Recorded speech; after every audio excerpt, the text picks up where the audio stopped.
Puji nama Tuhan, Shalom Bapak Ibu Saudara dikasih dalam Tuhan.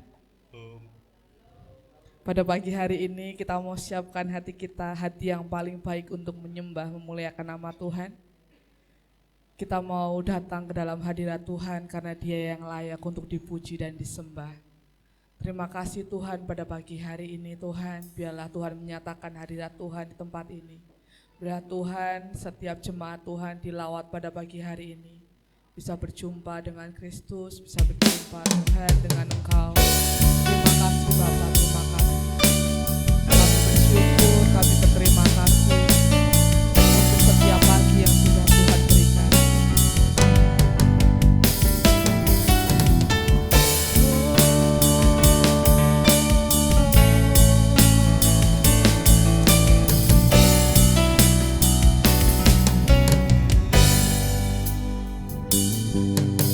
Tuhan hadir di bait kudusnya yang datang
kebaikanmu, buat kasihmu. Haleluya, Engkau baik, teramat baik Tuhan. Kami bersyukur, kami memujimu, kami tinggikan, kami agungkan. Haleluya, haleluya, haleluya. Terima kasih, sebab Kau yang layak ditinggikan. Haleluya. Takkan pernah ku bawa selain yang terbaik, yang harum dan sejati di hadapan tahta-Mu. Yesusku, terimalah korban syukurku ini yang mengalir di hatiku sebagai persembahanku. Takkan pernah ku bawa selain yang terbaik, yang harum dan sejati di hadapan tahta-Mu. Yesusku, terimalah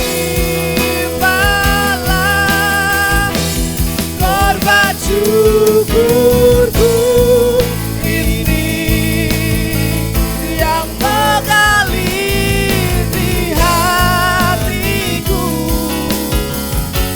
sebagai persembahanku. Saya undang Bapak Ibu Saudara untuk bangkit berdiri. Takkan pernah Ku bawa selain yang terbaik, yang harum dan sejati di hadapan tahta-Mu. Yesusku, terimalah korban syukurku ini yang mengalir di hatiku sebagai persembahanku, yang mengalir di hatiku sebagai persembahanku, yang mengalir di hatiku sebagai persembahanku. Kami berterima kasih Tuhan, pada pagi hari ini kami mau buka ibadah kami di dalam nama Tuhan Yesus Kristus. Biarlah setiap pujian, setiap nyanyian dapat menyukakan hati Tuhan. Biarlah setiap pelayanan kami berkenan di hadapan Tuhan. Kami mau buka ibadah kami di dalam nama Tuhan Yesus Kristus, Juru Selamat kasih jiwa kami. Haleluya, amin. Shalom Bapak Ibu Saudara dikasih dalam Tuhan. Puji nama Tuhan, pada pagi hari ini kita mau bersorak-sorai karena Dia Tuhan yang memberikan kuasa bagi setiap kita. Amin.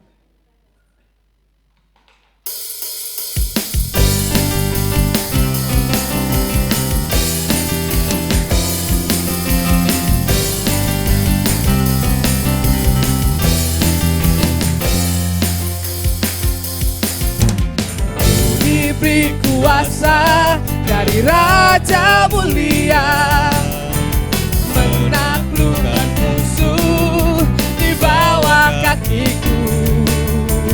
Ku pakai kuasa dari Raja mulia. Bila Allah ada bersamaku, siapa jadi lawanku? Sungguh besar Kau Tuhanku, Engkau perisai hidupku. Ku berdiri dengan iman, iman dalam Yesus Tuhan. Kau yang memberi kemenangan, ku bersorak merayakan. Terpujilah Engkau Raja segala raja.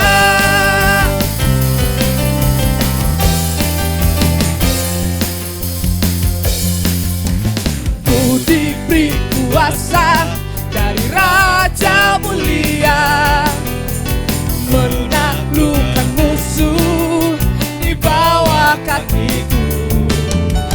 Ku pakai kuasa dari Raja mulia. Bila Allah ada bersamaku, siapa jadi lawan? Bila Allah ada bersamaku, Dapat jadi lawanku. sungguh besar Kau Tuhanku, Engkau perisai hidupku. Ku berdiri dengan iman, iman dalam Yesus Tuhan. Kau yang memberi kemenangan, Ku bersorak merayakan. dan pujilah Engkau Raja segala raja. Sungguh besar Kau Tuhanku, Engkau perisai hidupku. Ku berdiri dengan Amin. Iman dalam Yesus Tuhan. Kau yang memberi kemenangan, ku bersorak merayakan. Terpujilah Engkau Raja segala raja.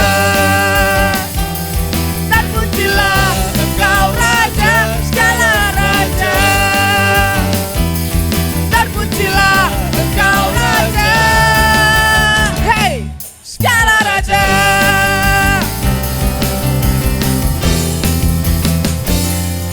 Beri sorak-sorai yang meriah buat Tuhan kita. Kita percaya bahwa kita diberi kuasa, amin Bapak Ibu Saudara. Sebab ada kuasa di dalam setiap kehidupan kita ketika kita percaya bersama Tuhan, amin. Ada kuasa. Karena namanya Tuhan kita, nama yang begitu besar. Dia Allah kita yang kota benteng kita, perlindungan kita.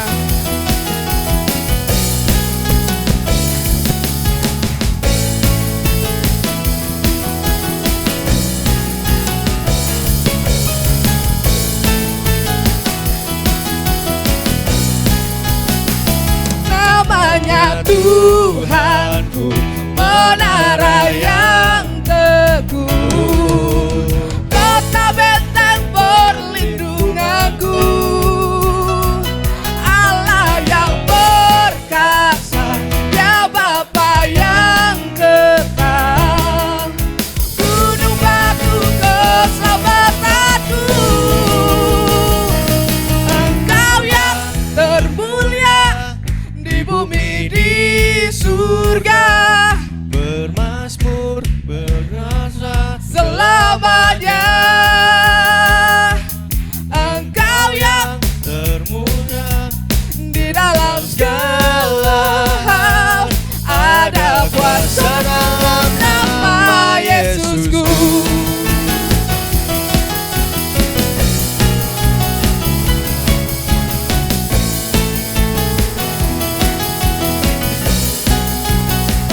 Namanya Tuhanku, menara yang teguh, kota benteng perlindunganku.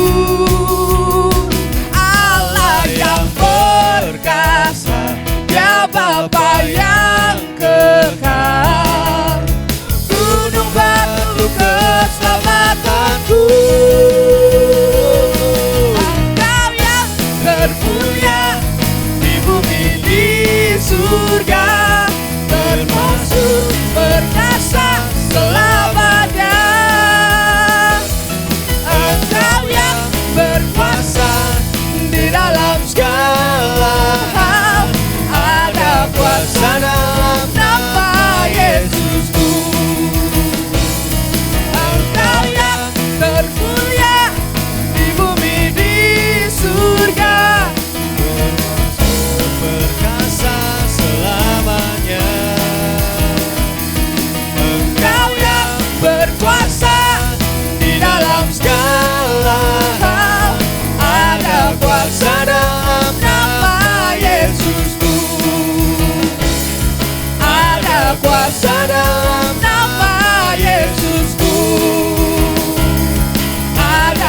kuasa dalam nama Yesusku.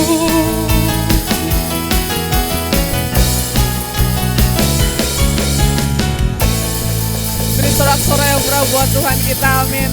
Silakan duduk Bapak Ibu Saudara sekalian, kasih dalam Tuhan. Dan tiba saatnya kita akan mendengarkan kebenaran firman Tuhan. Biarlah kita mau siapkan hidup kita, hati kita seperti bejana yang akan indah dipakai untuk setiap pekerjaan Tuhan. Dia Yesus yang menjadi kekuatan, ketenangan untuk kehidupan setiap kita. Biarlah Tuhan bentuk hidup kami seperti bejana yang siap dipakai untuk kemuliaan nama Tuhan. Terima kasih Bapa.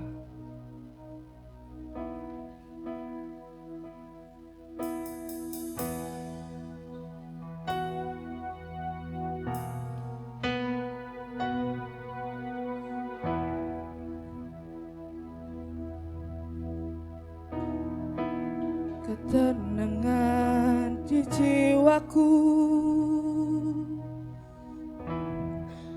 ketenangan batinku,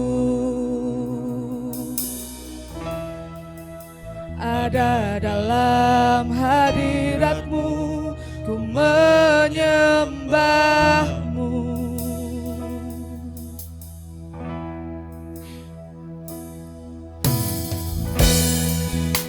Tersungkurku di kaki-Mu, rasakan hadirat-Mu. Takkan ku melepaskan-Mu, Kau cahaya bagiku. Mengiring-Mu seumur hidupku, masuk dalam rencana-Mu Bapa. Pikiranku, kehendakku, ku serahkan padamu.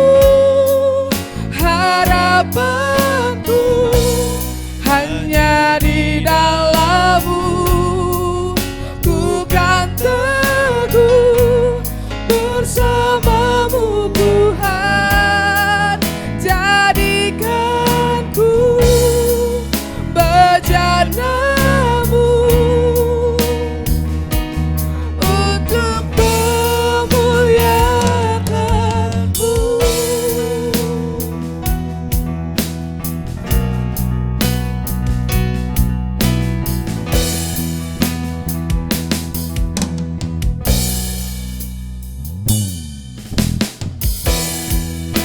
Kekuatan di jiwaku, ketenangan batinku, ada dalam hadirat-Mu, ku menyembah-Mu.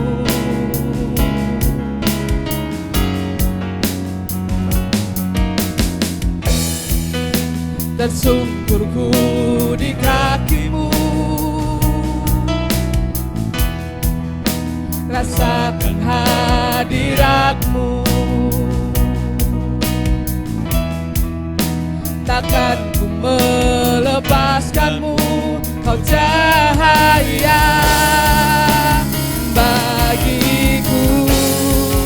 Mengiring-Mu seumur hidupku, masuk dalam rencana-Mu Bapa. Pikiranku, kehendakku, ku serahkan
namamu Tuhan, jadikanku bejanamu untuk kemuliaanku. Jadikanku bejanamu untuk memuliakanmu. Biarlah ini menjadi doa, menjadi kerinduan kami, menjadi komitmen kami Tuhan, agar kami boleh menjadi bejana yang indah bagi hormat kemuliaan nama Tuhan. Sehingga pikiran kami, kehendak kami, tutur kata kami, sikap tingkah laku kami, biarlah sungguh-sungguh menunjukkan, memancarkan kebenaran. Oleh karena itu Bapa, biarlah sungguh-sungguh kami boleh dapat menerapkan ini dalam kehidupan kami sehari-hari, menjadi pribadi yang memperkatakan dan melakukan kebenaran. Terimalah setiap nyanyian, pujian, penghormatan, penyembahan yang kami haturkan. Biarlah hanya nama Tuhan saja yang dipuji, dibesarkan, dipermuliakan. Dan sebentar kami akan bersama-sama duduk diam mendengarkan firman-Mu. Urapilah setiap kami semua Tuhan, agar dimampukan mengerti, memahami, menangkap dengan jelas maksud hatinya Tuhan. Urapi hamba dalam segala keterbatasan hamba. Biarlah apapun yang hamba sampaikan dan persiapkan boleh sungguh-sungguh menjadi berkat untuk kami semua. Sembunyikan hamba di belakang kayu salib-Mu Tuhan. Biarlah hanya kemuliaan Tuhan yang nampak dan nyata pada pagi hari ini. Hormat, pujian, kemuliaan bagi Tuhan. Dalam nama Tuhan kami Yesus Kristus, kami menaikkan syukur doa kami. Haleluya. Amin. Silakan duduk rekan-rekan pujian penyembahan. Terima kasih untuk pelayanannya. Juga untuk anak-anak kita, adik-adik sekolah minggu bisa mengikuti guru-guru sekolah minggu untuk bisa dilayani di bawah. Silahkan guru-guru sekolah minggu mendampingi dan membantu adik-adiknya. Ini penampilan perdana penari-penari cilik kita ya. Boleh kasih tepuk tangan yang meriah untuk anak-anak kita ini. Luar biasa semangatnya. Setiap Senin mereka berlatih, semangat, tekun, dan akhirnya hari ini perdana mereka turut serta melayani, memuliakan Tuhan. Luar biasa ya. Dulu saya seumuran mereka aja belum ikut pelayanan Bapak Ibu. Ya, sekarang mereka umur segitu udah ikut pelayanan, kita berdoa terus dijagai dalam kasih karunia Tuhan sehingga bertumbuh dewasa pun dalam semangat melayani Tuhan. Amin. Nah Bapak Ibu Saudara yang dikasih oleh Tuhan, ini menjadi penutup daripada pembahasan kita 1 bulan ini. Speak the truth atau memperkatakan kebenaran. Bicara mengenai kejujuran, bicara mengenai kebenaran, itu sesuatu hal yang bukan aneh, bukan baru. Ini sudah sering dibahas, ini sudah sering kita dengar, bahkan tidak hanya dalam pengajaran kekristenan.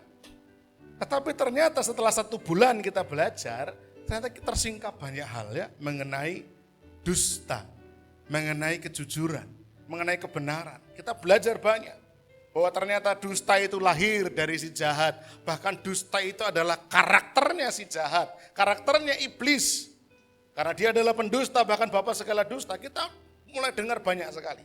Dan hari ini saya mau merangkumkan, mau menjelaskan kepada Bapak Ibu. Saya harap boleh menambah semakin menajamkan, semakin mempertegas, dan semakin mengingatkan, menampar kita, menegur kita perihal kebenaran. Siap Bapak Ibu? Yang siap angkat tangan. Senggol kanan kirinya siap. Siapkan hati, siapkan telinga ya. Bapak Ibu Saudara yang dikasih oleh Tuhan, pembahasan mengenai memperkatakan kebenaran yang kita bahas bulan Juli ini mengawali rangkaian 6 bulan ke depan pembahasan mengenai ciptaan baru. Yang mengikuti dari awal tentu tahu bahwa dalam MCC Januari sampai Juni kita membahas dimensi yang baru, Juli sampai dengan Desember kita akan membahas ciptaan yang baru. Nah pembahasan ciptaan yang baru, pintu gerbangnya bulan Juli ini membahas kejujuran. Nah saya mau mengulang sedikit kembali mengenai manusia lama dan manusia baru. Efesus pasal yang keempat, di pasal yang sama dengan Efesus 4 ayat 25 ayat emas kita. Ayat yang ke-17 dan 19. Saya ulang sekilas. Sebab itu kukatakan dan kutegaskan. Paulus tidak hanya berkata, tapi dia menegaskan. Menegaskan bukan dengan emosi seorang pribadi Paulus, tetapi dia menegaskan di dalam Tuhan. Artinya ada otoritas ilahi. Paulus didorong oleh Roh Kudus untuk mengatakan dan menegaskan. Ini otoritas ilahi. Apa yang ditegaskan? Jangan hidup lagi sama seperti orang-orang yang tidak mengenal Allah dengan pikirannya yang sia-sia dan pengertiannya yang gelap. Kemarin kita belajar ciri manusia lama yang pertama apa? Pengertiannya gelap. Karena pengertiannya gelap, ingat, jagalah hatimu dengan segala kewaspadaan karena dari situlah terpancar kehidupan. Dalam terjemahan yang lain dikatakan jagalah pikiranmu hati-hati sebab pikiranmu menentukan jalan hidupmu. Itu terjemahan yang lain. Sehingga ternyata pikiran yang gelap menyebabkan hidup manusia yang meluap dari hatinya pun menjadi gelap. Kemudian ciri kedua dari manusia lama apa? Jauh dari persekutuan dengan Allah. Ciri yang pertama adalah pikirannya gelap. Yang kedua hubungannya, relasinya jauh dari Allah karena kebodohan dan dalam diri mereka dan karena kedegilan hati mereka.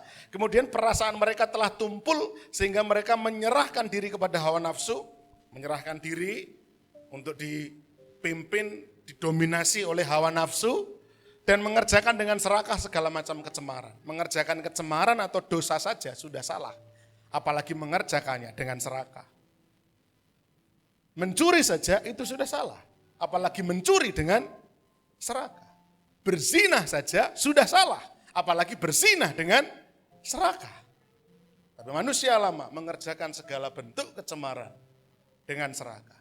Jadi 3 ciri manusia lama, pengertiannya ketutupan speaker.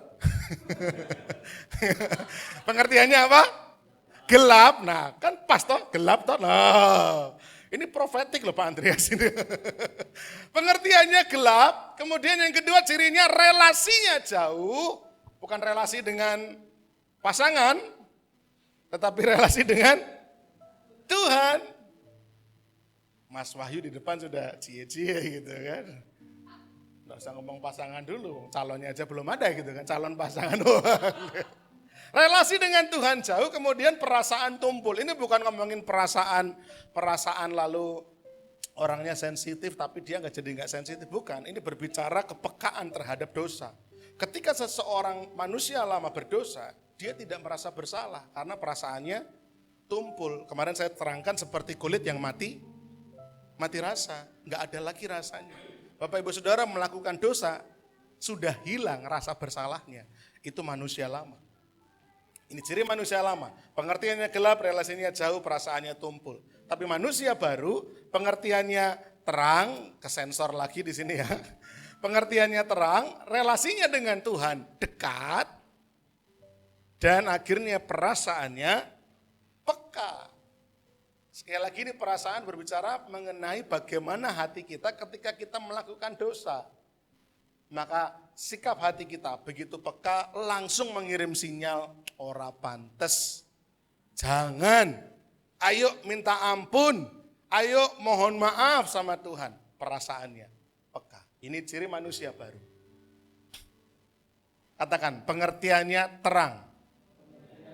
Relasinya dekat. Perasaannya peka. Bapak Ibu Saudara punya ini semua? Amin. Amin. Jangan ragu, yang mantap karena kita manusia baru. Ya, pengertian kita, pikiran kita terang benderang dalam Kristus. Kemudian relasi kita dengan Tuhan dekat. Kita manggil Tuhan itu Bapa. Dan juga perasaannya peka. Melakukan dosa, hati kita langsung tertegur. Itulah sikap hidup manusia baru. Nah, pembahasan kita bulan ini khusus berbicara mengenai berkata benar. Ayat emasnya, Efesus 4 ayat 25. Karena itu buanglah dusta, berkatalah benar seorang kepada yang lain, karena kita adalah sesama anggota. Bapak Ibu Saudara, kenapa perihal dusta ini demikian perlu kita sikapi? Kenapa? Ada kata-kata bijak bilang begini, if you know why, then the how is not the problem. Kalau kamu tahu alasannya, maka cara untuk mengerjakan itu bukan menjadi masalah. Kalau teman-teman Bapak yang masih muda ini misalkan kuliah, kalau kamu tahu kenapa alasanmu kuliah, maka kamu harusnya nggak akan mengeluh tentang bagaimana mengikuti perkuliahan. Yang capek lah karena tugas, ujian, harusnya nggak ngeluh karena tahu kenapanya. Oh, kenapanya adalah karena saya mau menyenangkan orang tua. Oh, kenapa saya kuliah? Karena saya mau memperbaiki masa depan saya. Saya mau punya masa depan yang lebih baik. Karena saya mau memberkati keluarga saya, kakak, adik-adik saya. Kalau tahu alasannya, maka menempuh bagaimananya ini nggak jadi masalah. Yang bekerja juga sama. Kalau tahu alasan kita bekerja, maka sekeras apapun masalah yang terjadi dalam pekerjaan, kita nggak mundur, kita nggak menjadi lemah. Karena alasan kita bekerja itu begitu kuat. Kalau saya nggak kerja, nanti keluarga saya gimana? Kalau saya nggak kerja, menghidupi orang-orang yang saya kasihi bagaimana? Saya masih punya cita-cita pengharapan. Ada alasan-alasan. Sehingga bagaimana tidak menjadi masalah. Bapak Ibu Saudara, kita perlu tahu alasan kenapa kita perlu sekali membuang dusta. Kita perlu tahu alasan kenapa kita harus berkata benar. Dan nanti pada akhirnya kita bisa mengenakan manusia baru yang betul-betul memproduksi, melahirkan sikap hidup yang benar. Kita harus tahu alasannya. Amin. Kalau Mas Eko ini mencintai seseorang, kalau tahu alasan kenapa kamu mencintai orang itu, cara mencintai nggak akan jadi masalah. Betul enggak Bapak Ibu? Karena tahu alasannya. Karena saya mau membahagiakan dia. Loh kan gitu. Jadi caranya nggak jadi masalah. Persoalannya kadang-kadang orang nggak tahu kenapanya. Orang tidak tahu alasannya. Sehingga bingung mau ngapain. Melayani juga sama. Kalau kita tahu alasan kita melayani Tuhan. Dalam pelayanan terjadi sesuatu, kita nggak pusing. Terjadi masalah, gesekan, terjadi sesuatu, kita nggak pusing. Kenapa? Saya tahu alasan saya melayani. Saya mau menyenangkan Tuhan. Saya memberi hidup saya buat Tuhan. Bahkan kalau lagu lama bilang, membuang hidup saya bagi Tuhan. Membuang artinya sudah tidak punya lagi hak. Kalau tahu alasan melayani, bagaimana melayani, sikap hatinya, pikirannya, emosinya, semangatnya, itu nanti akan keluar dengan sendirinya. Alasan harus kita pahami dulu. Alasan kenapa kita harus membuang dusta, yang pertama Bapak Ibu, karena dusta itu naluri jahat manusia lama. Katakan jahat. Katakan jahat. Yang mantap, jahat gitu. Jahat, nah kan mantap gitu kan. Ya, kamu membiarkan aku sendiri itu jahat kan gitu ya. Mas Wahyu itu sepertinya membayangkan sekali dia. Kayaknya kandas Bapak Ibu. Yang kemarin itu kandas sepertinya sehingga semangatnya kandas itu luar biasa ya. Karena sikap hidup manusia lama, dusta itu bagi manusia lama keinginan yang lahir dari hakikat si jahat. Bapak Ibu Saudara, dusta itu lahir dari naluri jahat manusia lama. Efesus 4:25, karena itu buanglah dusta. Pertanyaannya, kenapa harus dibuang? Buanglah dusta, kenapa harus dibuang? Karena tidak ada lagi tempat bagi dusta dalam manusia baru. Sehingga dusta harus dibuang. Di dalam manusia baru, di dalam kebenaran tidak ada tempat bagi dusta.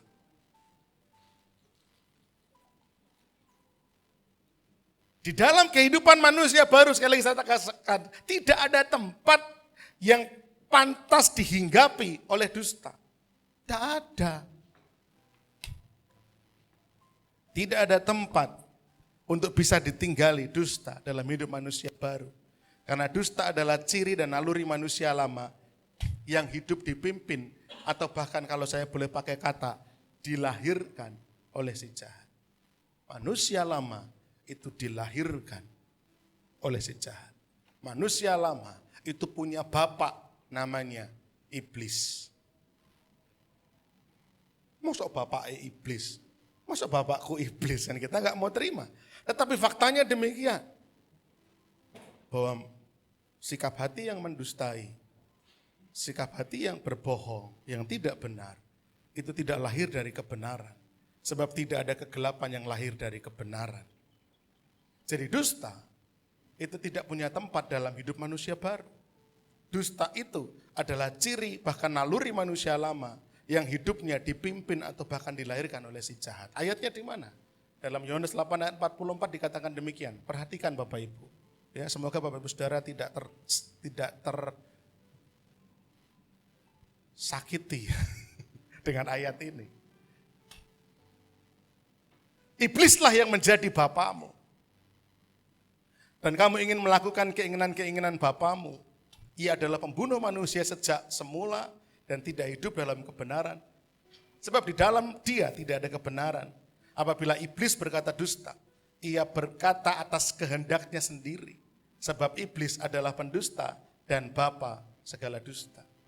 Iblis atau pendusta itu, bahkan bapa segala dusta itu tidak hidup dalam kebenaran. Sebab di dalam dia memang tidak ada kebenaran. Nah, orang-orang yang masih hidup tidak dalam kebenaran. Mereka yang hidup di luar kebenaran. Mereka yang hidup dalam prinsip-prinsip ketidakbenaran. Dusta. Itu adalah anak-anak dari iblis. Iblis yang menjadi bapamu. Siapa yang mengatakan hal ini? Yesus sendiri. Kepada siapa dia mengatakan? Kepada orang-orang Yahudi yang mau menangkap dan membunuh dia. Ceritanya gini. Tuhan menegur orang-orang Yahudi yang tampaknya kelihatannya baik. Tapi mereka punya niat jahat untuk menangkap dan membunuh Yesus. Maka kemudian Yesus berkata, yang jadi bapakmu itu iblis. Kamu ngaku sama kayak aku. Sama-sama anak Abraham. Kalau betul anak Abraham, maka anak Abraham pasti melakukan apa yang bapak Abraham lakukan. Maka anak Abraham pasti menyembah apa yang bapak Abraham sembah. Nah, sementara kamu tidak demikian. Kamu itu mau membunuh. Dorongannya adalah menyadarkan orang Yahudi bahwa bapamu itu bukan Abraham.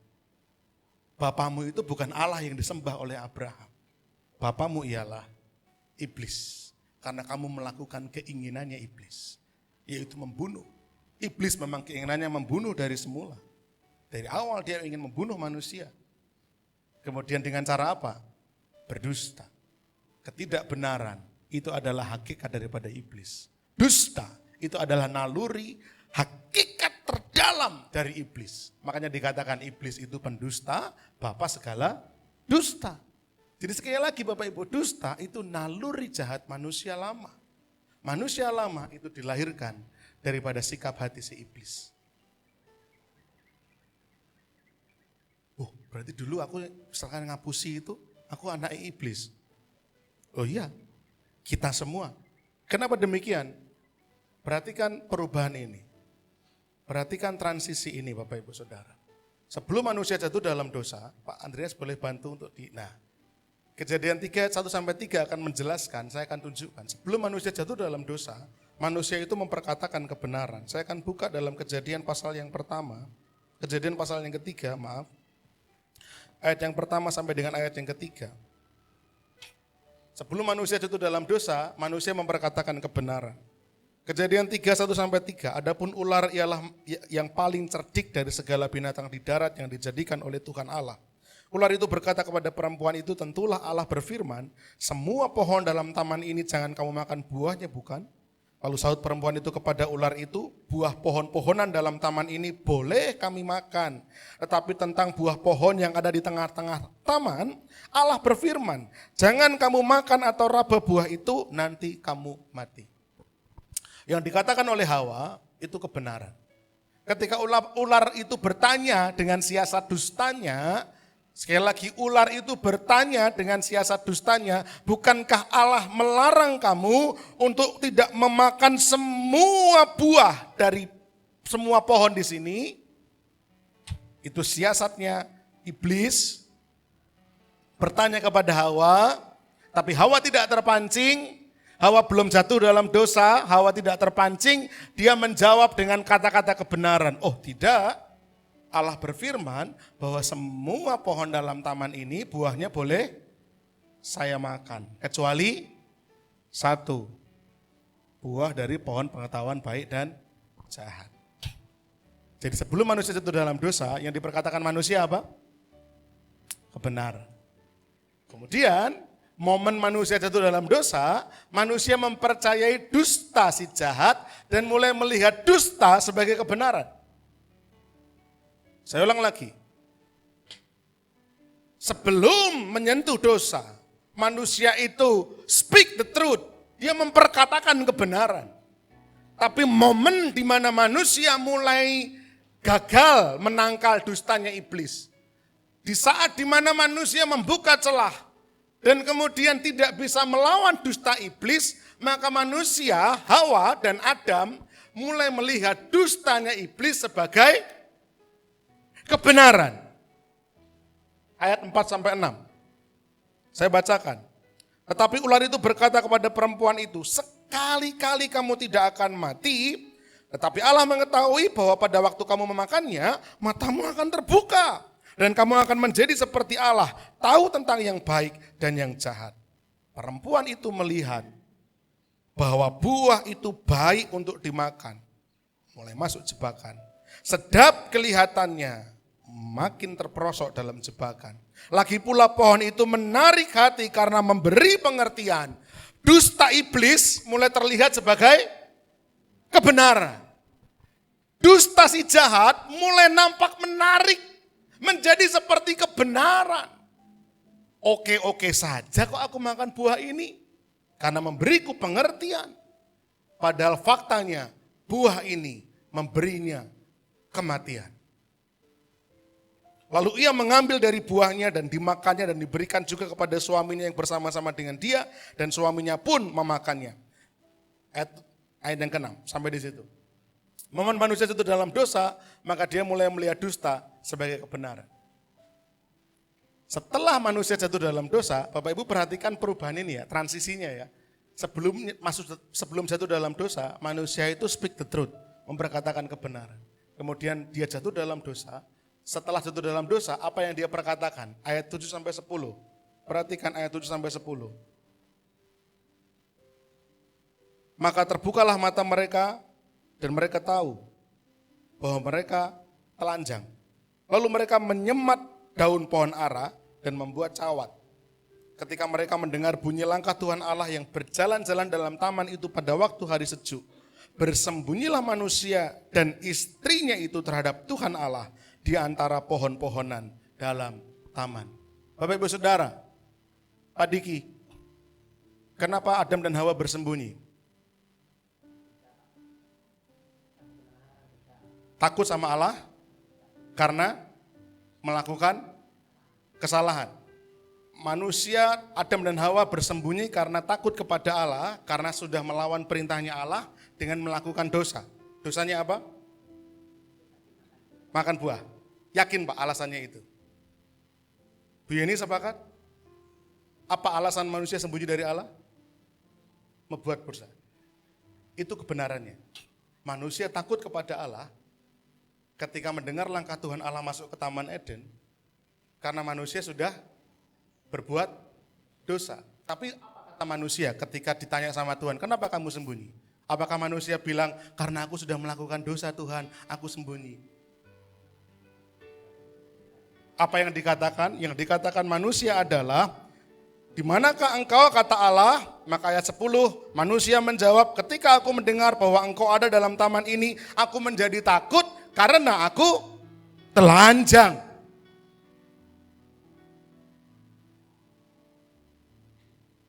Yang paling ditakuti manusia ketika ketemu sama Allah, fakta bahwa dia telanjang atau fakta bahwa dia melanggar perintahnya Allah?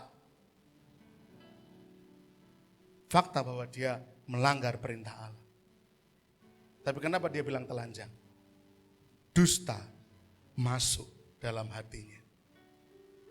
Itu toh seperti yang Bapak Ibu Saudara dan saya sering lakukan ketika kita ketanggor berbuat kesalahan, maka kita ngomongnya belibet, muter tidak langsung mengakui kesalahan. Loh kenapa kamu kayak gini? Loh gini loh Pak, kan tadinya itu begini.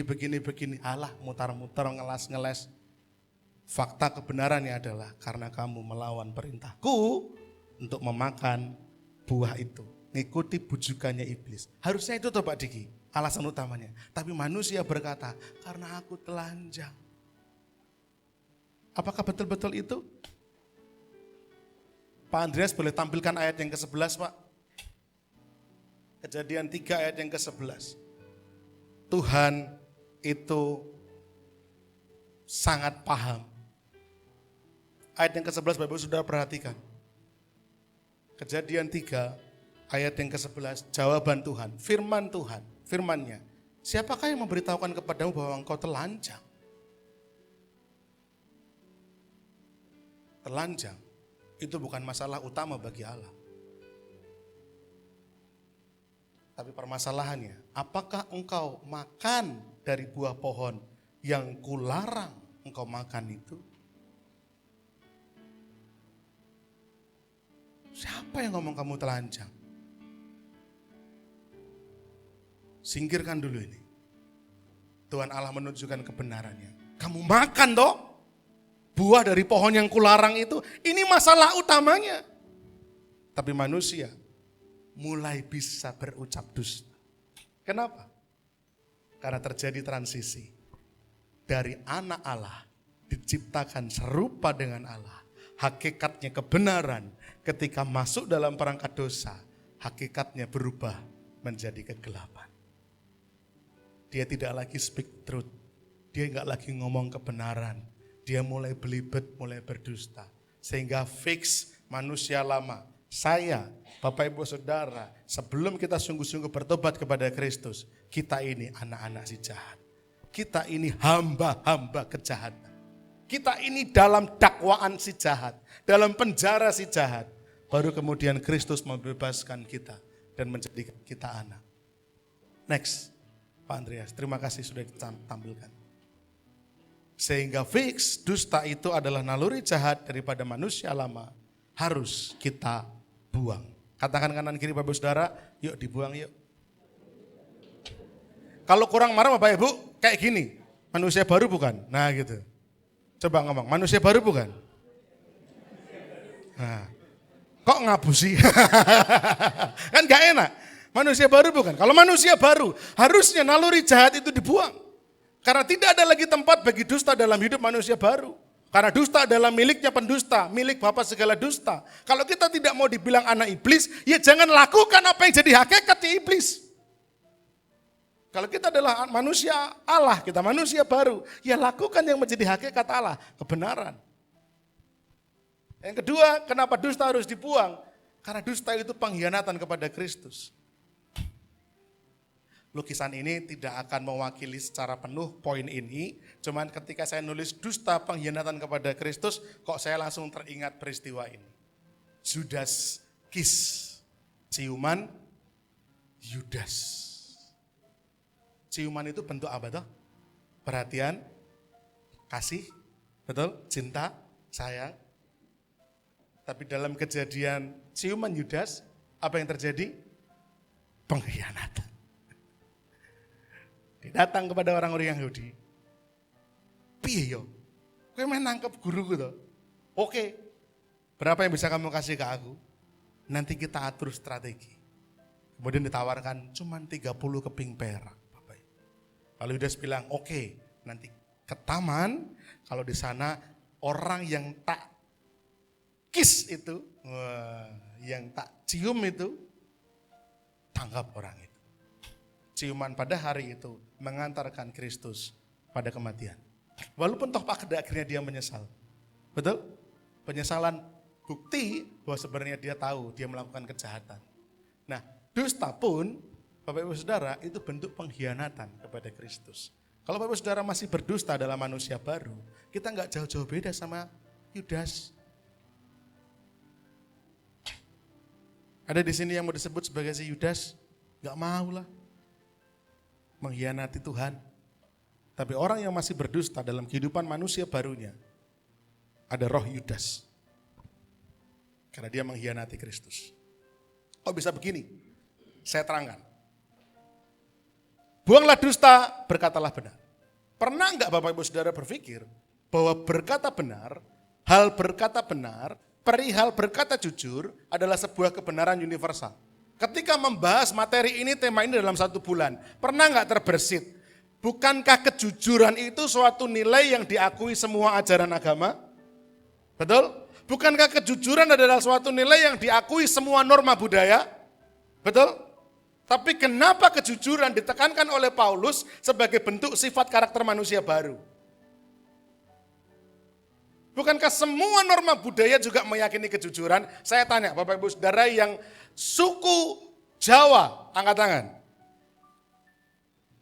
Di Jawa diajari jujur enggak?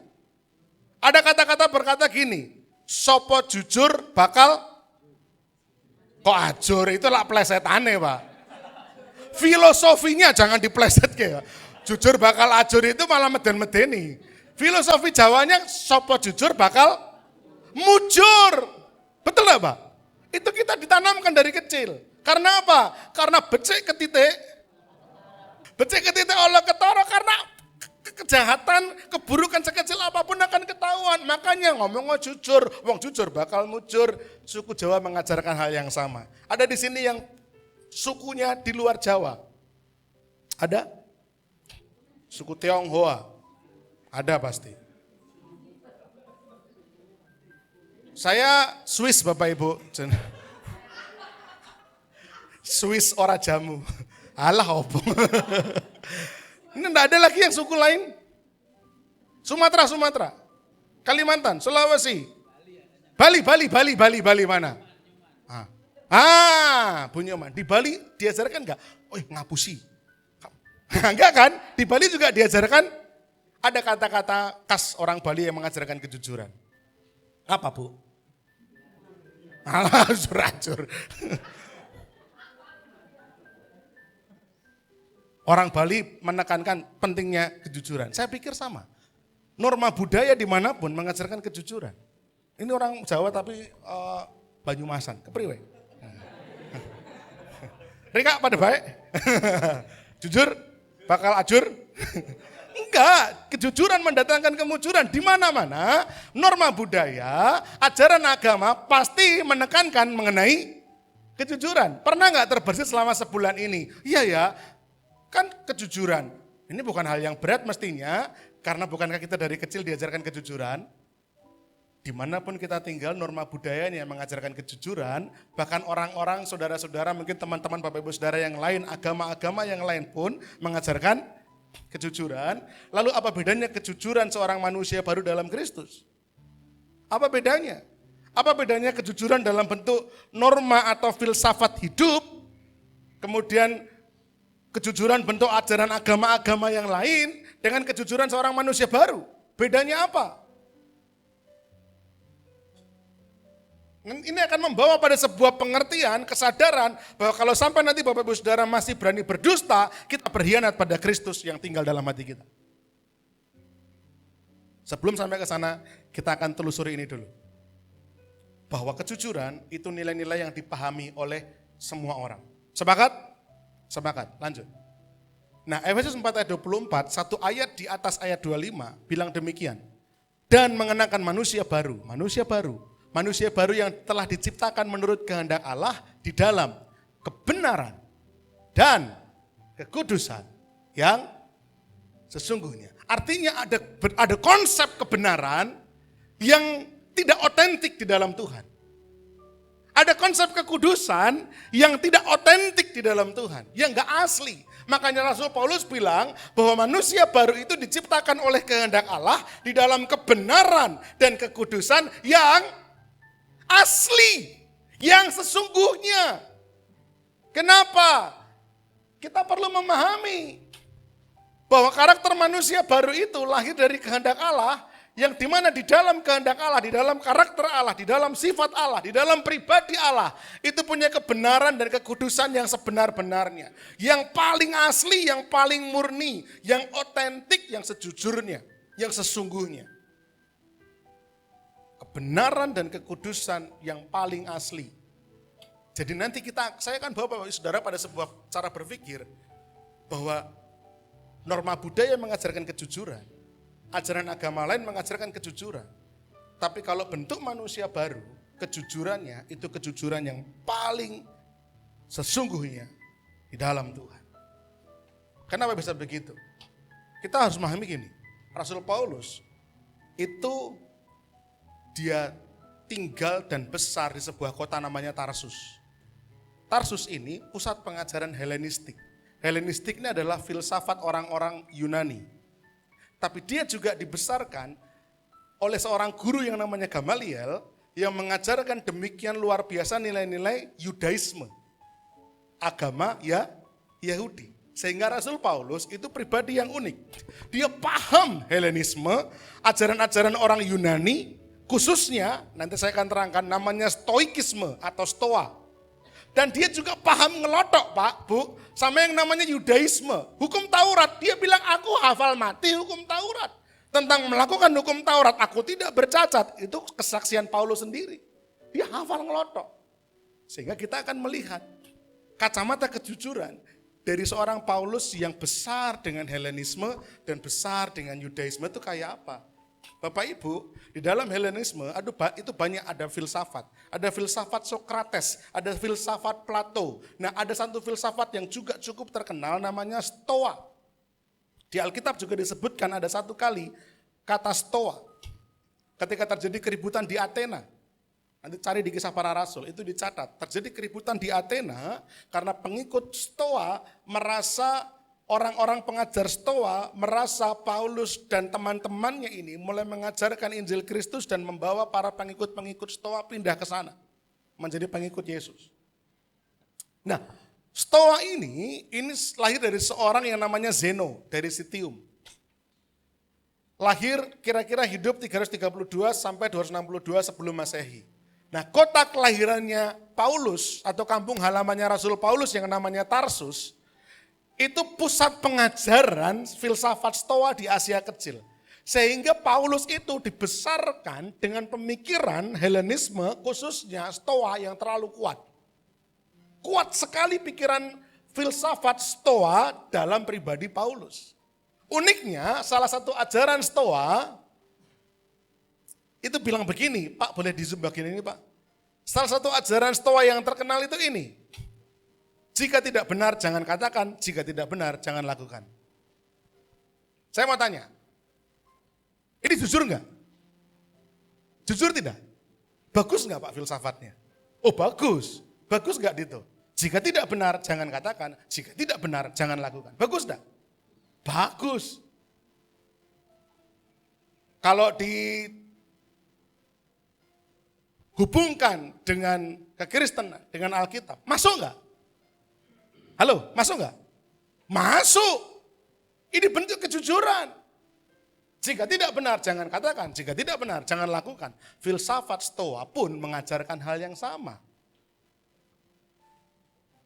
Paham Bapak Ibu? Jadi Paulus itu ada konsep kebenaran dan kekudusan di luar Kristus yang dia pahami. Konsep kebenaran dan kekudusan yang bukan sesungguhnya. Konsep kebenarannya manusia baru, konsep kebenaran dan kekudusan yang sesungguhnya. Prinsip filosofi Stoa ini betul, tapi permasalahannya di mana? Stoa itu mengandalkan pengendalian diri. Stoa, prinsip filosofi Stoa itu berkata bahwa kalau mau hidup yang baik, maka kamu harus mastering yourself. Kamu harus menguasai, kamu harus mengendalikan dirimu sebaik mungkin. Jangan terpengaruh faktor-faktor di luar. Musibah, masalah itu faktor eksternal. Jangan terpengaruh sama faktor eksternal. Kalau kamu bisa mengendalikan dirimu, kamu jadi manusia yang baik. Itu prinsip Stoa. Sumber kekuatan dari mana? Diri sendiri. Itu yang membedakan Stoa dengan Kekristenan. Kalau nilai prinsipnya sama enggak? Jika tidak benar jangan katakan, jika tidak benar jangan lakukan. Sama enggak? Sama. Tapi pendorongnya sama atau beda? Melakukan kejujuran, Stoa, dirimulah yang harus mengendalikan. Kamu harus bisa menguasai diri. Caranya gimana? Latihan. Dirimulah master sesungguhnya. Dirinya yang menjadi pusat. Satu sisi, Paulus juga dibesarkan dalam pengertian Yudaisme atau hukum Taurat. Hukum Taurat Bapak Saudara sudah tahu semua. Salah satu hukum Taurat, perintah ke-9 bilang apa? Jangan mengucapkan saksi dusta tentang sesamamu. Bahkan Keluaran 23 ayat 1 juga bilang jangan mengeluarkan kabar bohong, ditegaskan. Orang-orang Yahudi pun menolak kebohongan. Orang-orang Yahudi pun mendorong kejujuran. Nah, tapi juga beda. Kalau Stoa tadi kejujurannya lahir dari pengendalian diri, kalau Yudaisme ini dorongannya dari apa? Bawah, Pak. Dinaikkan, Pak. Dorongan orang-orang Yahudi melakukan hukum itu apa? Menghindari konsekuensi hukuman. Orang-orang Yahudi, atau saya sebutnya dengan roh agamawi, melakukan kejujuran, melakukan semua perbuatan baik. Dorongannya adalah saya tidak mau dihukum. Karena prinsip hukum Taurat, bagi yang melanggarnya, maka menerima konsekuensi. Bahkan kalau Bapak Ibu Saudara baca di kitab Yakobus, dalam surat Yakobus dikatakan hukum Taurat itu berat.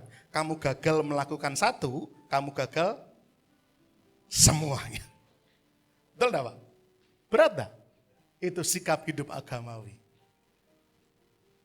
Bapak Ibu, coba pikirkan. Jadi Paulus tadi bilang begini, manusia baru itu lahir dari kehendak Allah dalam kebenaran dan kekudusan yang sebenarnya. Kenapa? Karena ada kebenaran-kebenaran di luar Kristus. Salah satunya Stoa, Plato, Sokrates, semua mengajarkan hal yang baik, hal yang benar, tetapi datangnya dari pengendalian diri sendiri. Yudaisme pun, kekudusan bagi orang-orang Yahudi, prinsipnya adalah melakukan perintah Allah agar saya tidak dihukum, agar saya tidak menerima hukuman. Karena melakukan hukum Taurat itu, melakukan pelanggaran hukum Taurat pasti akan menerima konsekuensi. Dorongannya adalah menghindari hukuman. Tapi tidak demikian dengan manusia baru. Sama ketika falsafat Jawa mengenal ide sopo jujur bakal mujur, semua agama mengajarkan kejujuran, sama halnya. Semua filosofi, budaya, agama mengajarkan kejujuran. Paulus pun setidaknya melihat etika hidup orang Yunani lewat prinsip Stoa, maupun dalam hukum orang Yahudi, kejujuran itu dinilai tinggi. Tapi baik prinsip Stoa, itu bukan kebenaran yang sesungguhnya. Hukum Taurat, bagaimana cara kita jujur, benar segala macam, itu bukan kekudusan yang sesungguhnya.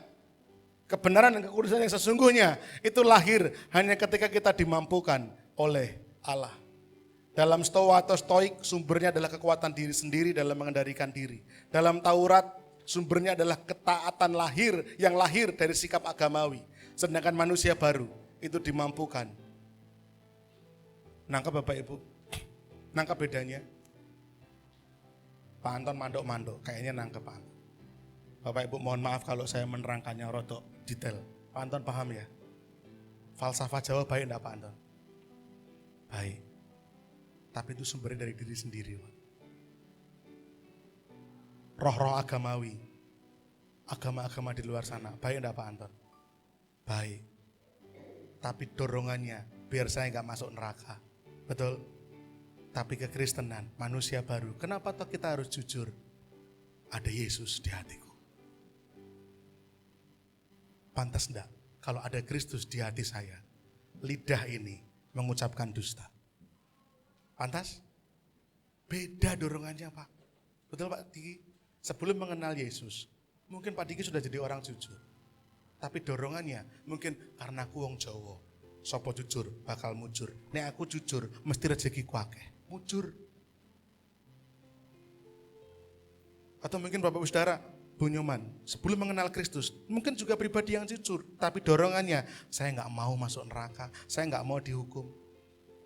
Tapi orang Kristen, manusia baru, jujur, dorongannya apa?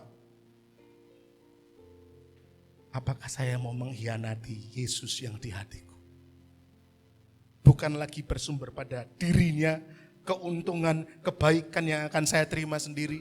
Bukan lagi bersumber dari rasa takut karena masuk neraka, tapi sumbernya ada Yesus di hati saya. Dia yang memampukan saya menjadi manusia baru. Kejujuran, kebenaran, sikap hidup manusia baru. Ini lahir dari bentuk kesadaran ada Yesus di hati. Beda Bapak Ibu. Beda. Makanya Paulus bilang manusia baru itu kebenarannya sesungguhnya, kekudusannya sesungguhnya. Karena dorongannya bukan dari diri sendiri, dorongannya bukan lagi rasa takut akan neraka, dorongannya karena ada pribadi Allah di dalam hatinya. Itulah kekudusan dan kebenaran yang sesungguhnya. Kejujuran seorang manusia baru bukan lahir dari kemampuan mengendalikan diri, ataupun dari roh ketakutan hidup agamawi, melainkan sebuah perwujudan karakter Kristus yang tinggal dalam hati kita. Sehingga berkata dusta, sama saja kita sedang mengkhianati Kristus yang tinggal dalam hati kita. Kenapa tadi saya bilang kita harus buang dusta? Kenapa? Alasan kedua, kalau kita berdusta, kita sama seperti Yudas, mengkhianati Yesus. Bapak Ibu Saudara, cari nanti di Alkitab. Momen Yudas mulai berpikir untuk bertemu dengan orang-orang Yahudi dan menyerahkan Yesus. Ayat-ayat itu menuliskan begini, maka masuklah iblis dalam diri Yudas. Cari ayatnya Bapak Ibu. Yang menyebabkan Yudas mulai berpikir licik, mutar-muter, spiritnya awalnya datangnya dari iblis. Dialah bapa segala dusta yang memang tujuannya hanya ingin mencuri, membunuh, membinasakan. Bapak Ibu Saudara paham kenapa kita harus membuang dusta? Yang nomor 2, karena dusta bentuk pengkhianatan kepada Kristus. Alia, maaf Adila yang ngeliatin saya gitu ya. Apakah kamu mau mengkhianati Tuhan Yesus dengan cara berbohong? Rasa-rasanya enggak pas gitu. Yesus hidup dalam hati kita, masa kita mau ngapusi? Dan alasan ketiga, yang terakhir, karena dusta itu ancaman bagi kesatuan tubuh Kristus. Dahulu, iblis berhasil menjebak manusia pertama. Dulu, iblis itu berhasil menjebak manusia pertama, Pak, Bu. Dan sekarang, target utamanya adalah gereja. Dulu sasarannya menjatuhkan manusia, bukan lagi menjadi makhluk Allah, tetapi menjadi makhluk kegelapan yang bisa berkata dusta.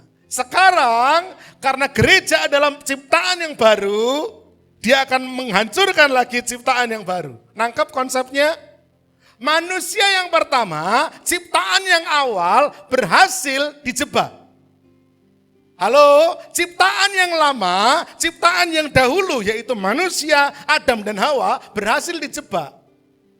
Tetapi setelah ada Kristus dan keselamatan dalam iman kepada Kristus, lahirlah satu spesimen baru, namanya manusia baru. Terhimpun dalam namanya tubuh Kristus, yaitu gereja. Maka iblis mengulangi lagi strateginya dia yang lama.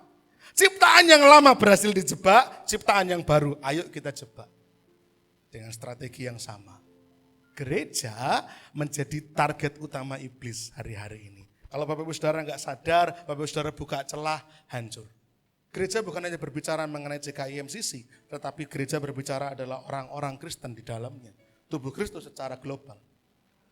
Karena kita adalah sesama anggota.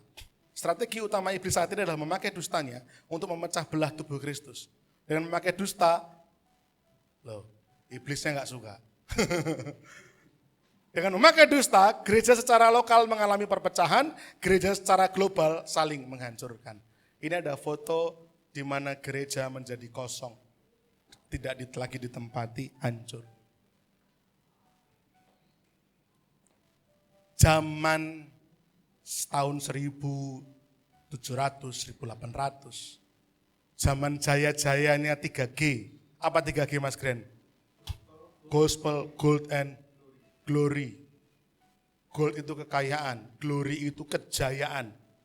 Dan gospel adalah Injil.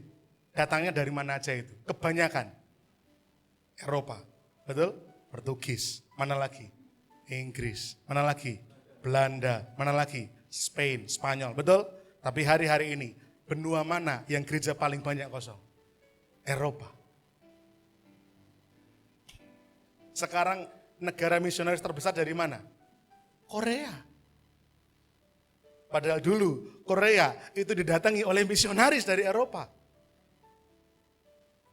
Ada seorang misionaris datang ke Korea, kemudian dia membuat satu persekutuan di tempat keramaian, kalau saya tidak salah ingat di sebuah pasar, kemudian di tengah-tengah pasar yang banyak hiruk-pikuk orang itu ada salah satu gembong.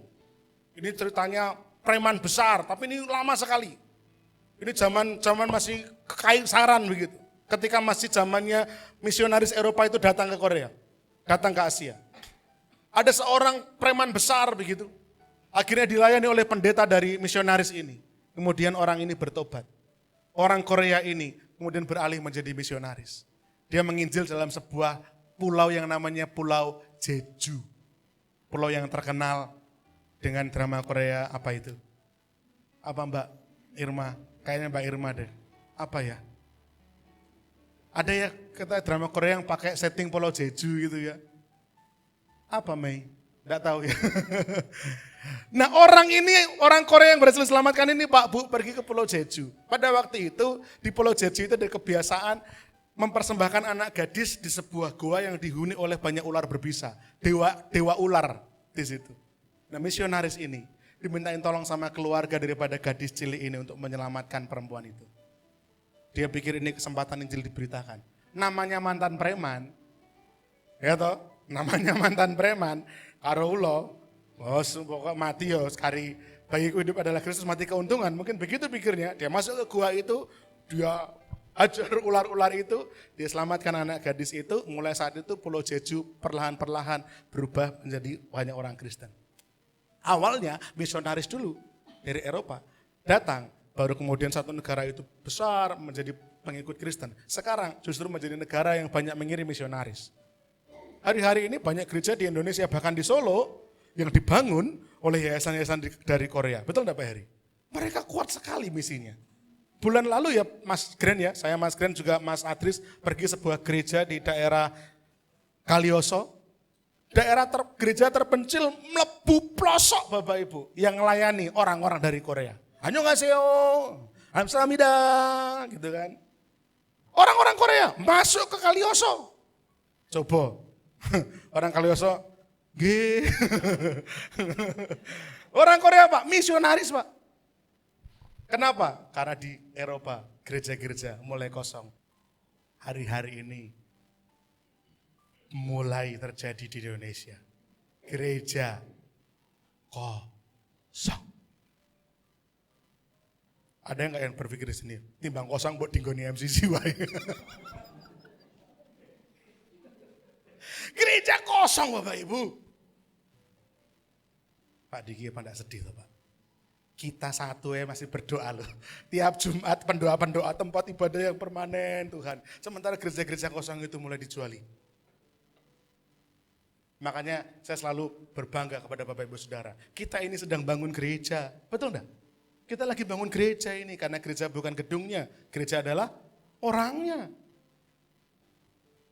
Suatu kali kalau Tuhan kasih dan berkati kita gedung, mari diuri-uri yang baik, jaga betul-betul. Tapi prinsip nomor 1, gereja adalah manusianya. Amin. Bapak Ibu, berapa banyak gereja mulai kosong. Kenapa? Didustai iblis, orang-orang di dalamnya, dipecah belah. Bapak Ibu Saudara yang dikasih oleh Tuhan. Mana ini Pak? Bantu saya Pak. Next. Ya. Ada ancaman-ancaman yang bisa masuk dalam gereja kalau sampai dusta dibiarkan merajalela. Yang pertama, dusta itu bisa menyakiti perasaan. Betul enggak Mas Eko? Wes. Jangan ada dusta di antara kita gitu kan. Kata khotbahnya Bu Putri kemarin. Tapi berapa banyak jemaat Tuhan, pelayan Tuhan saling mendustai. Kenapa enggak datang latihan? Diare. Padahal nonton bioskop misalnya. Badanku gemberbek. Padahal lagi di kafe sama temennya. Nyeruput kopi. Tekan ngomah gemberbek tenan. Lah ngapusi. Bapak Ibu Saudara, berapa banyak dusta itu menyakiti perasaan, kita menjadi kecewa. Berapa banyak orang tidak lagi datang ke gereja karena merasa kecewa dengan sesama jemaat, sesama pelayan. Dusta merusak kepercayaan, membuat jemaat menjadi antipati dengan gereja, membuat jemaat kepahitan dengan gereja, membuat jemaat kecewa, sakit hati, tidak mau lagi ke gereja. Berapa banyak jiwa-jiwa meninggalkan gereja karena problem seperti ini. Dusta memecah belah persatuan, menimbulkan perpecahan. Dusta menyesatkan keyakinan, bahkan sampai kemurtatan. Hati-hati. Yesus berkata, akulah jalan dan kebenaran dan hidup. Tidak ada seorang pun akan datang sampai kepada Bapa kalau tidak melalui aku. Nek kue pengen dalane podo, yo Yesus. Hati-hati Bapak Ibu Saudara, iblis tidak akan berhenti bekerja, makanya jangan beri celah. Terakhir, Yesus berdoa seperti ini. Sebelum ditangkap, sebelum mendekati hari-hari terakhirnya, Yesus berdoa kepada Bapa. Doanya itu begini, dan bukan untuk mereka ini saja, untuk murid-muridnya saja. Bukan untuk murid-muridku saja aku berdoa, tetapi juga untuk orang-orang yang percaya kepadaku oleh pemberitaan mereka. Berarti termasuk kita. Kita ada percaya kepada Yesus karena rasul-rasul. Dulu-dulu mereka memberitakan Injil. Sampai dengan Indonesia, sampai dengan kita percaya. Tuhan pun berdoa untuk orang-orang yang percaya kepadanya oleh pemberitaan murid-murid itu. Supaya mereka semua menjadi satu sama seperti engkau ya Bapa di dalam aku dan aku di dalam engkau. Agar mereka juga di dalam kita supaya dunia percaya bahwa engkaulah yang telah mengutus aku. Gimana caranya supaya dunia tidak menjadi percaya? Kok bingung? Jadikan mereka satu sama seperti engkau ya Bapa dalam aku dalam engkau, agar mereka juga dalam kita, supaya dunia percaya bahwa engkaulah yang telah mengutus aku. Gimana caranya membuat dunia tidak percaya kepada Yesus? Rusaklah kesatuan gereja. Hancurkanlah kesatuan gereja. Remukkanlah kesatuan gereja. Maka orang-orang di dunia tidak akan lagi percaya. Oh, gereja padu dewe. Oh, gereja aja pukul-pukulan sendiri. Oh, di gereja aja ribut. Oh, nyatanya gereja kosong. Berarti Tuhan Yesus itu berarti fiksi. Oh, nyatanya gereja kosong. Nyatanya akeh yang meninggalkan gereja. Tapi kalau gereja bersatu, oikos bersatu, kok guyup mento, kok gayeng mento. Dunia menjadi. Halo? Betul? Itu yang terjadi di oikos Bapak Ibu Saudara. Ketika guyup terjadi, kesatuan terjadi, kok nyenengke mento, kok gayeng mento, kok guyup mento. Saya boleh ikut dak, saya boleh masuk dak. Ketika kesatuan gereja terjadi, dunia percaya. Tapi coba gereja hancur, bagaimana dunia mau percaya? Mari kita mengatakan dan melakukan yang benar sebagai bukti kita manusia baru. Mari kita berkata dan bertindak benar karena Kristus hidup dalam hati kita. Jangan hianati Yesus. Jangan beri celah bagi iblis. Waspadalah dusta si jahat. Tetaplah bersatu. Pemain musik maju ke depan.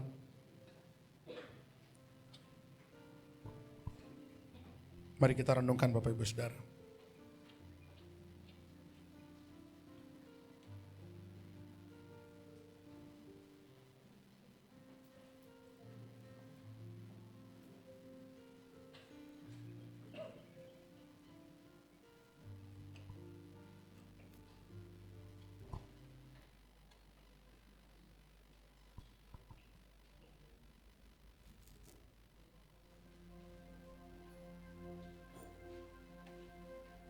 Mari kita bangkit berdiri bersama-sama.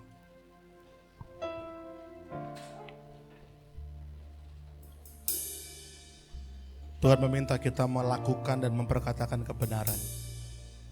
Membuang dusta dalam kehidupan kita. Karena kita manusia baru.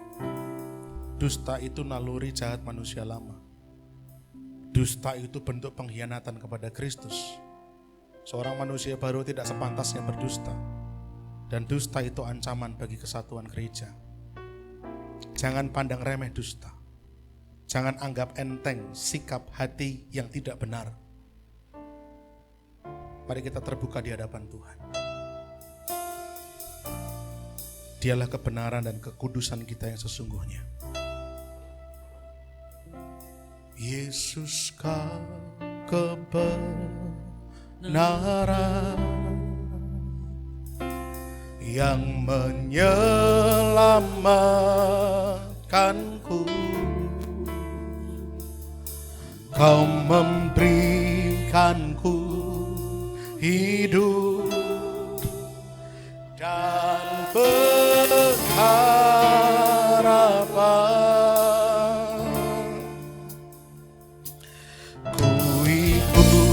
kehendak-Mu. Ku perlu anugerah-Mu, ku perlu anugerah-Mu. Ku nyatakan janjiku kepadamu.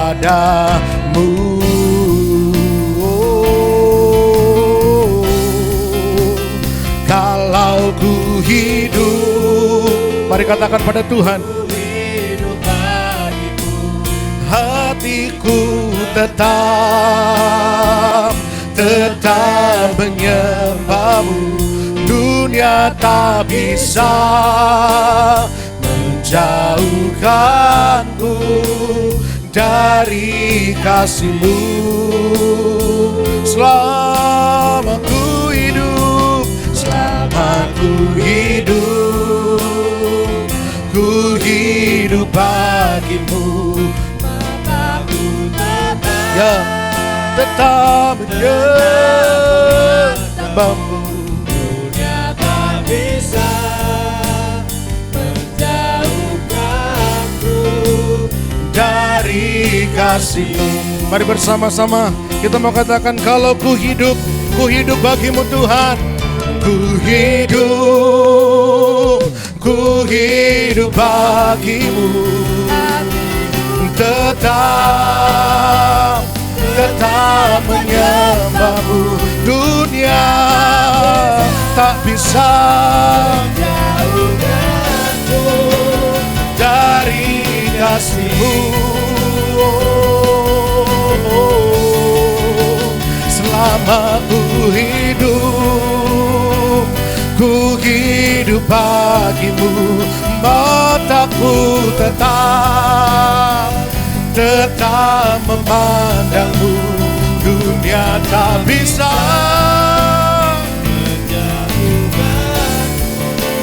dari kasih-Mu. Biar Bapak Ibu Saudara jemaat saja, mari serukan semuanya.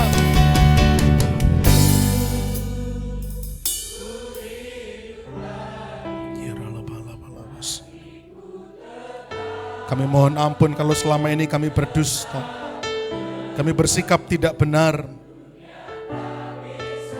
Kami mohon ampun kalau hidup kami penuh dengan tipu muslihat.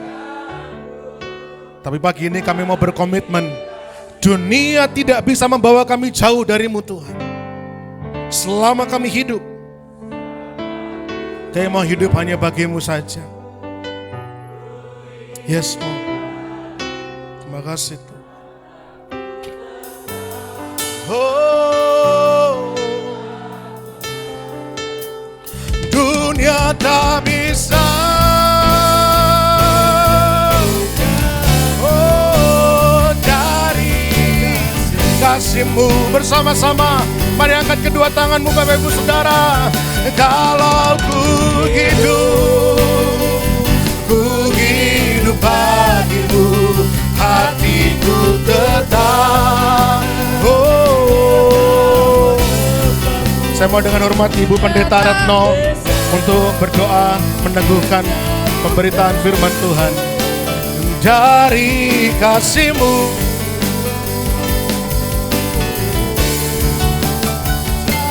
aku hidup bagi-Mu. Tetap memandang-Mu. Dunia tak bisa menjauhkanku dari kasih-Mu.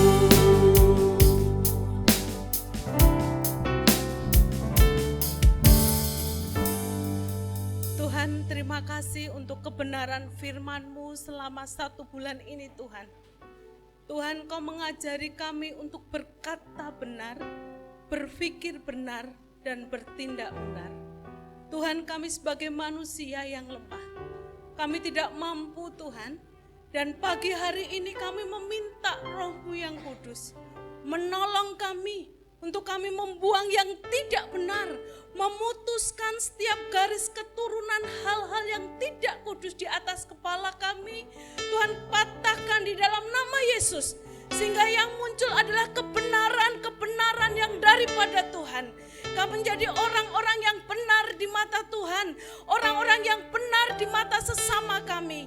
Tuhan berkati seluruh sidang jemaat. Terus Tuhan tolong, Tuhan memberkati, Tuhan meneguhkan, Tuhan menguatkan untuk berkata benar, untuk berkata jujur, untuk berkata murni di hadapan Tuhan. Tuhan terus berkati seluruh jemaat, pertumbuhan imannya semakin erat dengan Tuhan, semakin gandol dengan Tuhan, semakin teguh dengan Tuhan. Tuhan berkati hamba-Mu yang sudah menyampaikan kebenaran firman-Mu. Tuhan terus berikan pengurapan, Tuhan berikan visi yang daripada Tuhan, Tuhan berikan hal yang besar yang Tuhan ingin lakukan untuk jemaat MCC. Kami menyerahkan doa kami ke dalam tangan-Mu Tuhan. Tolong kami Tuhan, berkati kami untuk kami melakukan firman Tuhan. Di dalam nama Tuhan kami Yesus Kristus, kami berdoa dan mengucap syukur. Amin. Oke, puji Tuhan, kita sudah mendengarkan kebenaran firman Tuhan dan tiba saatnya kita akan memberikan persembahan yang terbaik untuk Tuhan. Mari kita persiapkan persembahan kita, nanti minta Saudara Eko untuk berdoa. Persembahan. Kita berdoa. Bapa di surga, terima kasih atas berkat dan penyertaan-Mu dari dulu yang sampai sekarang sungguh luar biasa bagi kami. Terima kasih. Dan terima kasih juga atas firman yang telah diberikan pada hari ini. Dan sebentar kami akan persembahan. Kiranya persembahan ini dapat berguna bagi gereja kami ke depannya. Terima kasih. Dalam nama Tuhan Yesus kami berdoa dan mengucap syukur. Haleluya. Amin. Amin. Jalan hidup orang benar.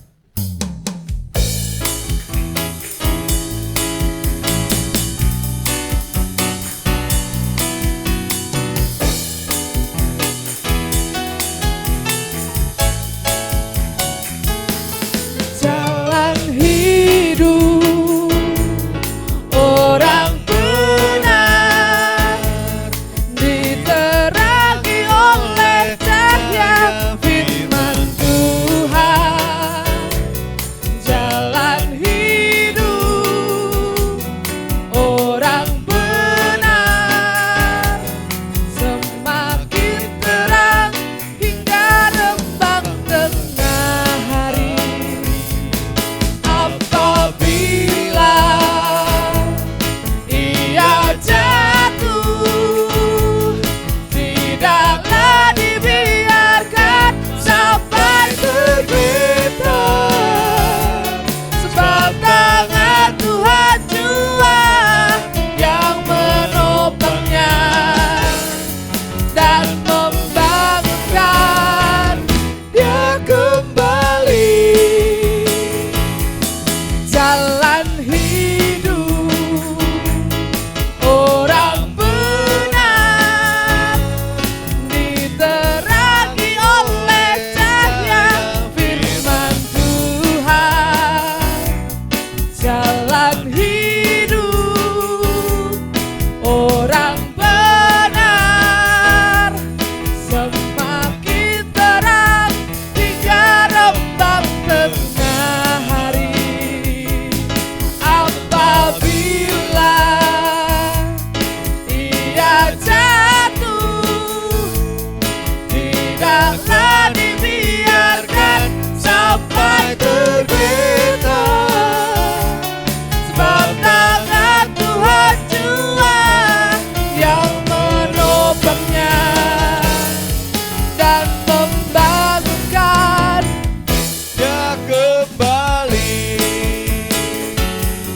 dan membangunkan dia kembali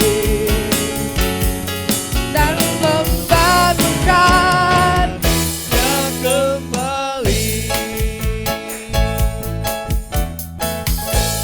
Tuhan berkati persembahan Bapak Ibu Saudara sekalian, dan saya akan mengumumkan agenda sepekan gereja kita. Hari Senin ada tamborin, latihan tamborin setiap hari Senin jam 6 sore mulai sampai jam 8. Bagi putri-putri yang mau mengikuti bisa bergabung di hari Senin di Maestro. Lalu hari Rabu ada Oikos Nyipang bertempat di di tempatnya Bu Kris. Ya, nanti bisa bergabung jam 6 sore, setengah tujuh sore. Lalu hari Kamis ada latihan untuk setiap pelayan Tuhan, setiap pelayan mimbar. Jam 6 itu untuk ibadah raya yang pertama, lalu jam 7 untuk ibadah raya yang kedua.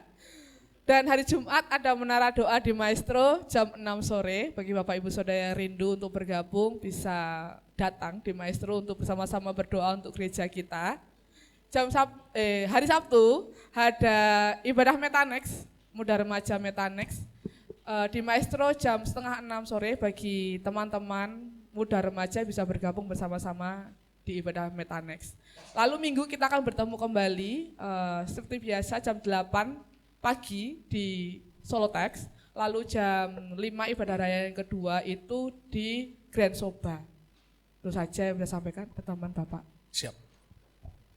Bapak Ibu jangan buru-buru pulang, masih banyak rangkaian hari ini ya. Kita segera akan tutup, kemudian nanti setelah ini kita akan bersiap-siap ganti baju, senam bersama dengan Coach, siapa namanya? Zin Karel, Coach Karel ya. Dan setelah itu nanti ada sarapan pagi, setelah sarapan pagi baru rangkaian acara lomba stand up komedi, lomba memasak, dan juga lomba estafet air. Ya, baru nanti kita selesaikan setelah estafet air. Ya, jadi Bapak Ibu Saudara jangan buru-buru pulang. Dan satu pengumuman tambahan adalah untuk diakonia penerima pelayanan di diakonia untuk bulan Juli ini akan dibagikan Agustus minggu pertama. Begitu ya Melili ya. Jadi karena hari ini acara sudah cukup padat, jadi dibagikannya minggu pertama Agustus. Nanti untuk diakonia Agustus tetap akan dibagikan di minggu terakhir Agustus. Begitu Bapak Ibu. Dan untuk lokasi tempat ibadah Padang kita, tanggal 25 Agustus besok adalah di Agrowisata Omah Jambu, daerah Ngargoyoso, ya Omah Jambu. Jadi di sana ada petik mangga, ya. Jambu. Stand up comedy. Ya, petik jambu yang jelas ya. Mari kita bangkit berdiri bersama-sama Bapak Ibu Saudara. Kita akan akhiri dan berganti baju untuk kita bersiap-siap senam bersama. Bapak di surga, terima kasih untuk berkat rohani yang telah kami terima di pagi hari ini. Lewat puji-pujian, lewat firman Tuhan. Kami bersyukur Bapak betapa Tuhan memperhatikan kebutuhan kami. Kebutuhan jasmani Tuhan pelihara, kebutuhan rohani bahkan Tuhan limpah-limpahkan bagi setiap kami semua. Terima kasih Bapak di surga, pagi hari ini biarlah Tuhan berkat-berkat-Mu tercurah bagi setiap kami semua. Berkati keluarga kami Tuhan, berkatilah pekerjaan kami, berkati pendidikan anak-anak kami Tuhan. Kami juga serahkan dalam pergumulan kami sehari-hari menghadapi tantangan-tantangan kehidupan. Kami percaya pertolongan-Mu, janji jawaban doa-Mu tepat waktu Tuhan akan terjadi ya dan amin dalam kehidupan kami. Kami juga berdoa untuk pelayan-pelayan yang sudah melayani pagi hari ini. Pakai hidupnya makin hari makin luar biasa, dipercaya dengan perkara-perkara yang lebih lagi, lebih besar lagi, untuk melayani semakin banyak jiwa, semakin banyak orang boleh mendengar Injil, semakin banyak orang menjadi percaya kepadamu. Dan juga berkati Tuhan kegiatan kami setelah ini nanti, acara pembukaan bulan keluarga dari CKI MCC. Biarlah Tuhan akan jagai kami sampai siang nanti, diberikan kesehatan, diberikan kekompakan, diberikan kebersamaan, diberikan sukacita, damai sejahtera yang dari Tuhan, sehingga kami boleh bersukacita bersama dalam naungan hadirat Allah. Terima kasih Bapak, berkati juga rencana-rencana kegiatan sepekan ke depan, berjalan dengan baik, dengan lancar, komisi-komisi, juga oikos-oikos, bahkan terkhusus panitia ibadah Padang, di mana tempatnya sudah kami dapatkan Tuhan, yaitu di Agrowisata Omah Jambu. Biarlah rencana ini boleh berjalan dengan baik untuk kebersamaan dan kekompakan, kekeluargaan CKI MCC Solo. Terima kasih Tuhan, terima kasih. Dan sebentar Bapak, kalau nanti kami akan melanjutkan acara kami, dan setelah itu kami akan pulang, biarlah penyertaan-Mu, penjagaan-Mu ada atas kami, tibakan kami di rumah kami, di tempat kami masing-masing dengan selamat, dan pertemukan kami kembali pada kesempatan-kesempatan ibadah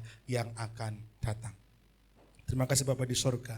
Sekarang saudaraku yang terkasih, mari kita mengangkat kedua tangan kita, mari bersama-sama kita akan menerima berkat-berkat daripada Tuhan. Tuhan memberkati engkau dan juga melindungi engkau. Tuhan menyinari engkau dengan wajahnya, memberi engkau kasih karunia-Nya. Tuhan menghadapkan wajahnya kepadamu dan memberi engkau damai sejahtera. Jemaat Tuhan yang terkasih, pulanglah dan terimalah berkat-berkat ilahi daripada Allah Bapa kita, cinta kasih, kemurahan, kasih sayang, karunia daripada Tuhan kita Yesus Kristus, juga persekutuan, sukacita, damai sejahtera daripada Allah Roh Kudus, termaterai dalam setiap hati kita pagi hari ini sampai dengan Tuhan datang kedua kalinya. Di dalam nama Tuhan kami Yesus Kristus, kami menaikkan syukur dan juga doa kami. Haleluya. Amin. Bila engkau tak besertaku,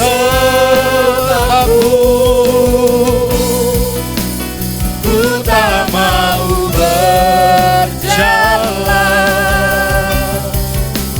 Ku perlu Tuhan, pimpin langkahku dengan kasih karunia-Mu. Pimpin langkahku setiap waktu,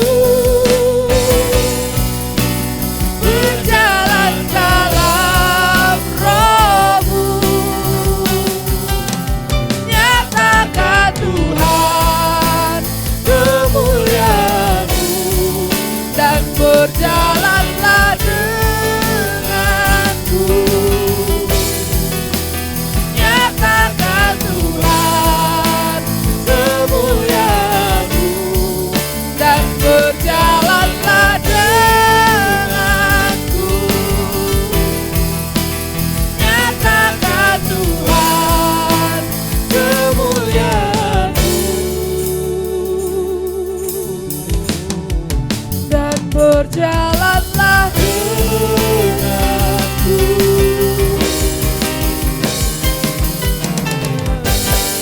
Selamat hari Minggu.